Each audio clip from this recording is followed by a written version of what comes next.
नमस्कार दोस्तों, welcome to my channel. आज हम इस वीडियो में कल अधूरे रह गए पार्ट को पूरा करेंगे और हमारा अधूरा पार्ट क्या था? भारतीय संविधान के मौलिक अधिकारों को पढ़ना। तो हमने आर्टिकल 12 से लेकर आर्टिकल 23-24 तक हमने कंप्लीट कर लिया था। अब हम आर्टिकल 25 से लेकर आर्टिकल 35 तक पढ़ेंगे और इसको आसानी से और याद करने का प्रयास करेंगे। तो आर्टिकल 23-24 तक हमने पढ़ लिया था। अब हम 25 से स्टार्ट करते हैं। तो हम यहाँ देखते हैं 25 से 28 तक क्या है। धार्मिक स्वतंत्रता का अधिकार या धर्म की स्वतंत्रता का अधिकार, अनुच्छेद 25 से 28। तो हम देखते हैं अनुच्छेद 25 में क्या है। धर्म को मानना, ठीक है, किसी भी धर्म को मानने, आचरण करने और प्रचार करने की स्वतंत्रता। अनुच्छेद 25 हमें क्या अधिकार देता है? किसी भी धर्म को मानने, आचरण करने और प्रचार करने की स्वतंत्रता हमको आर्टिकल 25 देता है। अब हम देखते हैं आर्टिकल 26 क्या कहता है। धार्मिक प्रबंधन की स्वतंत्रता, यानी कि किसी भी कार्य को करने के लिए और उसको सही तरीके से काम को पूरा करने के लिए और उसके प्रबंधन की जो स्वतंत्रता है, अनुच्छेद 26 हमें देता है। धार्मिक प्रबंधन की स्वतंत्रता, धार्मिक संस्थानों को स्थापित और प्रबंधित करने का अधिकार वो कौन देता है? अनुच्छेद 26। उसके बाद हम देखते हैं अनुच्छेद 27, धार्मिक करों की स्वतंत्रता, यानी कि किसी भी विशेष समुदाय को उसके धर्म के आधार पर उससे कर नहीं लिया जाएगा। आइए पढ़ते हैं। किसी विशेष धर्म के संवर्धन के लिए करों के भुगतान से मुक्ति, यानी कि किसी भी धर्म से उसके धर्म के आधार पर हम उससे कर नहीं ले सकते हैं। लेकिन यहाँ पर एक बात महत्वपूर्ण है, हम कर नहीं ले सकते लेकिन शुल्क ले सकते हैं, है ना। किसी भी धार्मिक स्थान को डेवलप करने के लिए वहाँ हम शुल्क ले सकते हैं। शुल्क यानी जैसे हम एंट्री जाने के लिए एंट्री देते हैं या कुछ भी हम देते हैं, वो शुल्क के तौर पर काउंट किया जाता है। तो हम शुल्क ले सकते हैं लेकिन कर नहीं उगा सकते। तो करों के संदाय में स्वतंत्रता किसी भी धार्मिक स्थान को। फिर 28 कहता है धार्मिक शिक्षा से स्वतंत्रता। धार्मिक शिक्षा से स्वतंत्रता से तात्पर्य यहाँ पर ये है कि हम किसी भी धार्मिक स्थल पर जाकर वहाँ की शिक्षा ग्रहण कर सकते हैं, उसके बारे में जान सकते हैं। इसमें हमें किसी भी प्रकार का कोई भी हमसे भेदभाव नहीं कर सकता। कुछ शैक्षणिक संस्थानों में धार्मिक शिक्षा में भाग लेने में स्वतंत्रता, है ना। किसी भी शैक्षणिक संस्थान में जाके किसी भी धर्म के बारे में, जैसे हमको इस्लाम धर्म के बारे में पढ़ना है, क्रिश्चियन धर्म के बारे में पढ़ना है, हिंदू धर्म के बारे में पढ़ना है, तो उसमें किसी भी प्रकार का भेदभाव नहीं हो सकता। हम वहाँ जाकर उस धर्म के बारे में पढ़ सकते हैं। यह अधिकार भारत के धर्मनिरपेक्ष स्वरूप को दर्शाता है। सभी धर्मों को समान सम्मान और स्वतंत्रता प्रदान करता है। तो ये प्रमुख 25 से 28 धार्मिक स्वतंत्रता का अधिकार। 25 में धर्म को मानना, 26 में धार्मिक प्रबंधन, 27 में धार्मिक कर्मों में स्वतंत्रता, 28 में धार्मिक शिक्षा से स्वतंत्रता। ठीक है, तो ये 25 से 28 हो गए। अब हम देखते हैं शिक्षा और संस्कृति और शिक्षा से संबंधित अधिकार, अनुच्छेद 29 और 30। तो अनुच्छेद 29 और 30 वैसे अल्पसंख्यकों से संबंधित अधिकार माने जाते हैं। तो आइए पढ़ते हैं। अल्पसंख्यकों के हित, अनुच्छेद 29 कहता है अल्पसंख्यकों के हित।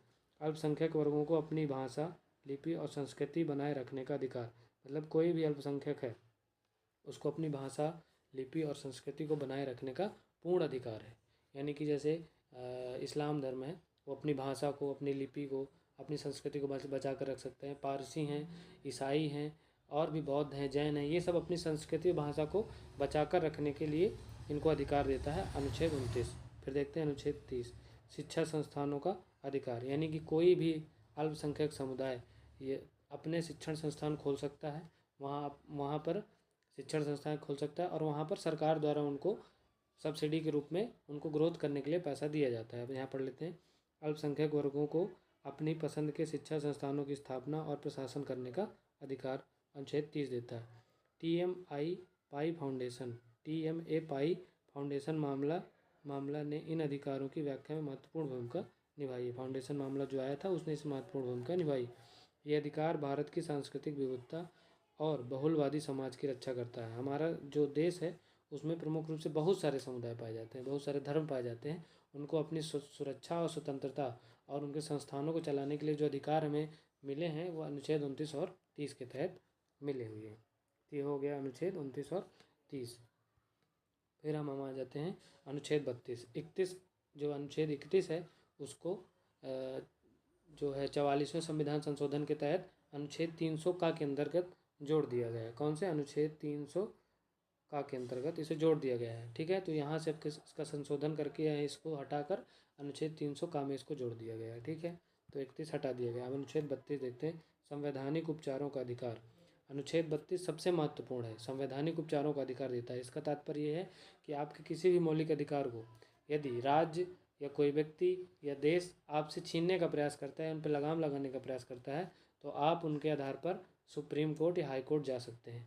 सुप्रीम कोर्ट आर्टिकल 32 के तहत और हाई कोर्ट आप आर्टिकल 226 के तहत जा सकते हैं अपने अधिकारों की रक्षा करने के लिए। तो 5 प्रकार की अब यहाँ पर हम देख लेते हैं कि डॉक्टर अम्बेडकर ने अनुच्छेद 32 को संविधान का हृदय और आत्मा कही है। अम्बेडकर जी ने क्या कहा है, संविधान की हृदय और आत्मा किसे कहा है, अनुच्छेद 32 को। ये प्रश्न कई परीक्षाओं में पूछा जा चुका है कि संविधान की आत्मा और हृदय किसे कहा गया है, तो संवैधानिक उपचारों के अधिकार आर्टिकल 32 को कहा गया है। अब देख लेते हैं, इसमें 5 प्रकार की रिटें जारी कर सकते हैं सुप्रीम कोर्ट और हाई कोर्ट। 5 प्रकार की रिट जारी कर सकता है। ठीक है, बंदी प्रत्यक्षीकरण, परमादेश, प्रतिषेध, उत्प्रेषण और अधिकार परीक्षा। बंदी प्रत्यक्षीकरण, परमादेश, प्रतिषेध, उत्प्रेषण और अधिकार परीक्षा, ये 5 रिट जारी करता है सुप्रीम कोर्ट।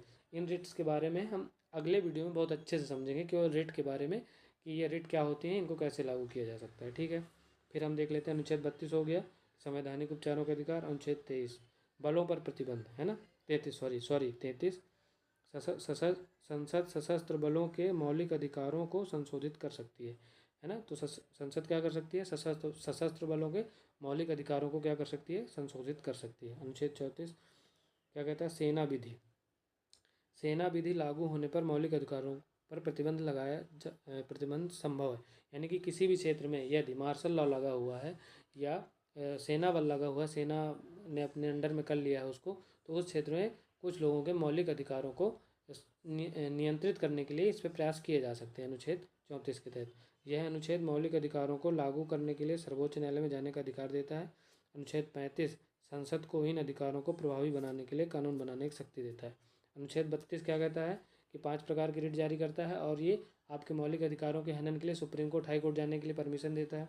अनुच्छेद 33 क्या कहता है, बलों पर प्रतिबंध, संसद सशस्त्र बलों के मौलिक अधिकारों को संशोधित कर सकती है। 34 सेना विधि, किसी भी क्षेत्र में मार्शल लॉ या आर्मी का या सेना का क्षेत्र है तो वहाँ पर कुछ आपके आम आदमी के मौलिक अधिकारों को निम्न किया जा सकता है, कम किया जा सकता है। और 35 क्या कहता है, अनुच्छेद 35 संसद को इन अधिकारों को प्रभावी बनाने के लिए कानून बनाने की शक्ति देता है। इन पर संशोधन करने की या इन पर कानून बनाने की शक्ति प्रदान करता है। ठीक है, तो यहाँ पर ये हो गए हमारे 35 अनुच्छेद। ठीक है, यहाँ पर टोटल हमने कहाँ शुरू किया था, 25 से धार्मिक स्वतंत्रता का अधिकार, शिक्षा और संस्कृति का अधिकार, संवैधानिक उपचारों का अधिकार 32, 33 में बलों पर प्रतिबंध, 34 में सेना क्षेत्र या मार्शल लॉ कहीं पर लगा हुआ है तो वहाँ पर मौलिक अधिकार कैसे रहेंगे, और 35 संसद मौलिक अधिकारों पर किसी भी तरह के प्रभावी कानून को बना सकती है, उन पर संशोधन कर सकती है।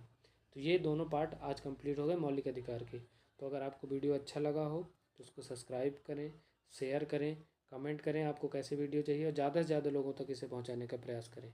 थैंक यू, नमस्ते, जय हिंद।